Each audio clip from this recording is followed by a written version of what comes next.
সত্যিকার অর্থেই বিশাল এক সম্ভাবনার সামনে দাঁড়িয়ে বাংলাদেশের ফুটবল। কিন্তু সেই সম্ভাবনা কাজে লাগাতে কতটা প্রস্তুত বাংলাদেশ ফুটবল ফেডারেশন, কিংবা আদৌ প্রস্তুত কিনা? আবার এই সম্ভাবনাকে কাজে লাগাতে আসলে কি করতে হবে, এটা নিয়েই বিস্তারিত বলার চেষ্টা করব। আশা করি শুনবেন। সম্ভাবনার কথা বলার আগে একটু আজকে সাব চ্যাম্পিয়নশিপে অনূর্ধ্ব-20 সাব চ্যাম্পিয়নশিপ যেটা চলছে মালদ্বীপে, সেখানে পাকিস্তানকে যে বাংলাদেশ 2-0 গোলে হারিয়েছে, ওই ম্যাচ নিয়ে ছোট্ট করে একটু বলতে চাই।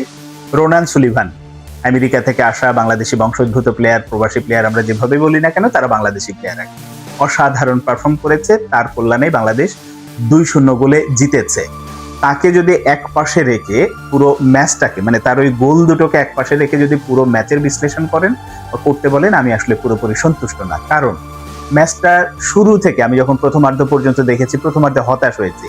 প্রত্যেককেই মনে হয়েছে যে ইন্ডিভিজুয়ালি খেলতে চাচ্ছে, নিজেকে প্রমাণ করতে চাচ্ছে আমি সেরা খেলোয়াড়। কিন্তু একটা দল হিসেবে খেলার যে দরকার, বা ফুটবল যে আসলে ইন্ডিভিজুয়াল গেম না, সেই ব্যাপারটা বোধহয় খেলোয়াড়রা ভুলে গিয়েছিল। এটা খেলোয়াড়রা যতটা না ভুলেছে, আমার কাছে মনে হয়েছে পরিকল্পনায় দুর্বলতা, বা কোচ হিসেবে যিনি আছেন তার ওই দুর্বলতাটা ফুটে উঠেছে। একটা টিম হিসেবে তৈরি করতে পারেনি। মধ্যবিরতির পরে, মানে দ্বিতীয়ার্ধে এসে খানিকটা ঘুরে দাঁড়িয়েছে, বলতে খেলার ধরন কিছুটা চেঞ্জ হয়েছে, কিন্তু তাও পুরোপুরি সন্তুষ্ট হওয়ার মতো ছিল না। আমাদের ভাগ্য ভালো যে রোনান ওরকম দুটো গোল করেছে, বাংলাদেশ জিতেছে, এটা স্বস্তির খবর। কিন্তু পরের ম্যাচে ভারতের সাথে ভালো করার জন্য আসলেই যে টিম হিসেবে দাঁড়ানো দরকার, এই ব্যাপারটা নিয়ে আলাদাভাবে মনোযোগ দিতে হবে, তাতে কোনো সন্দেহ নেই। এখন মনেই হতে পারে যে এই কোচ, আমি কোচকে নিয়ে এত সমালোচনা করেছি, কোচের সার্টিফিকেট বলেন, এটা বলেন, অনেক কিছু নিয়ে ঝামেলা আছে।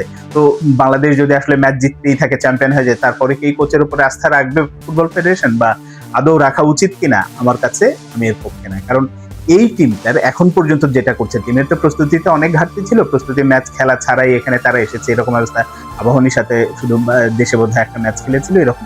কিন্তু এই টিমটাকে যদি আরো ভালো কিছু পেতে চান, এই টিমের কাছ থেকে ভবিষ্যতে আরো ভালো কিছু করতে চান, এই কোচকে দিয়ে হবে না, এটা অনেক আগেই বলেছে। এই টিমকে মূলত চালাচ্ছেই তিনজন যে লোকাল কোচিং স্টাফ আছেন, আপনার মিশু আছে, রিদন আছে, এবং বিপ্লব ভট্টাচার্য আছে, তারা মিলে। কিন্তু কোচের কতটা অবদান, এটা যারা ভেতরের খবর জানেন তারা ঠিকই বুঝতে পারেন বা জানতে পারেন।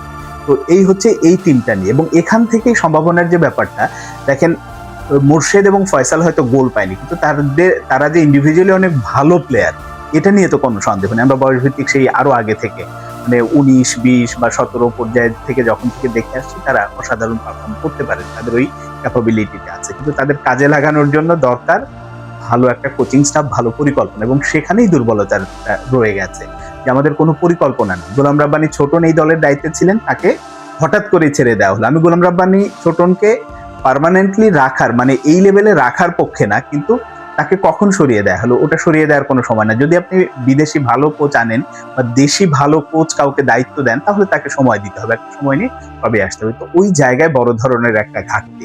কিন্তু আমাদের ওই যে আমি যেটা সম্ভাবনার কথা বললাম, যে প্লেয়ার হাতে আছে, ভালো প্লেয়ার আছে, মুর্শেদ বলেন, ফয়সাল বলেন, এই যে রোনান এসছে, আরো সামনে যারা আছে, মানে এই যদি আমি অনূর্ধ্ব-20 এই ব্যাচটাকে ধরেন, তার উপরের দিকে আরেকটু যান, জাতীয় দলে এখন খেলছে জায়েন আহমেদ আছে, ফাহমিদুল আছে, মোরসালিন আছে, এইরকম যারা আছে, চন্দন রায়, আমি মানে আরো ইন্ডিভিজুয়াল অনেকের নামই বলা যাবে।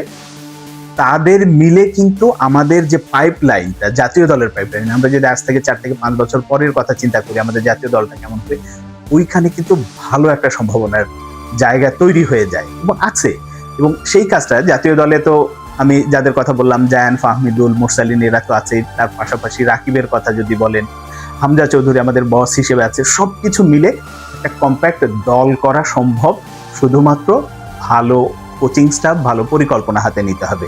ওই যে কাবরেরাকে বসিয়ে রেখেছে, কাবরেরাকে ওখান থেকে সরাতে হবে। 31শে মার্চের পরে আশা করি সরবে, যদি সরে সেটা ভালো। এবং যে কোচকেই আনুক না কেন, দীর্ঘমেয়াদী একটা পরিকল্পনা দিয়ে, একটা প্ল্যান দিয়ে, যে আমরা এই পর্যায়ে যেতে চাই, এইভাবে মানে এই লক্ষ্য অর্জন করতে চাই, সেটা আমরা সাউথ এশিয়াতে সীমাবদ্ধ থাকতে চাই না, আমাদের লক্ষ্য এশিয়ান লেভেলে।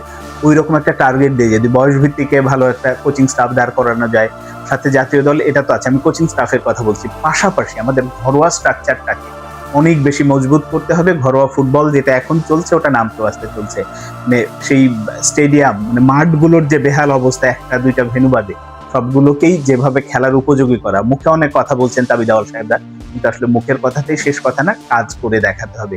এখনো তার হাতে সময় আছে, তিনি যদি উদ্যোগগুলো নেন। এবং যেহেতু তিনি আবার স্বপ্ন দেখেন, বা তার এই কমিটিতে যারা আছেন তারা আবার স্বপ্ন দেখেন যে আবারও ক্ষমতায় আসবেন, চেয়ারে বসবেন, তো তাহলে তাদের হাতে কিন্তু লম্বা সময় আছে। যদি ফুটবল থেকে কিছু পেতে চায়, সাফল্য পেতে চায়, তাহলে এখন যদি এই ঘরোয়া স্ট্রাকচার, কোচিং স্টাফে বড় একটা পরিবর্তন, সাথে মাঠগুলোকে খেলার উপযোগী, একেবারে অনুপযোগী বলবো, যেটা আছে উপযোগী নাই, এই কাজগুলো যদি করা যায়, তাহলে আমাদের ফুটবল আগামী 5 থেকে 7 বছরের মধ্যে সত্যিকার অর্থেই এশিয়ান লেভেলে ভালো করবে, এই বিশ্বাসটা অন্তত রাখা যায়।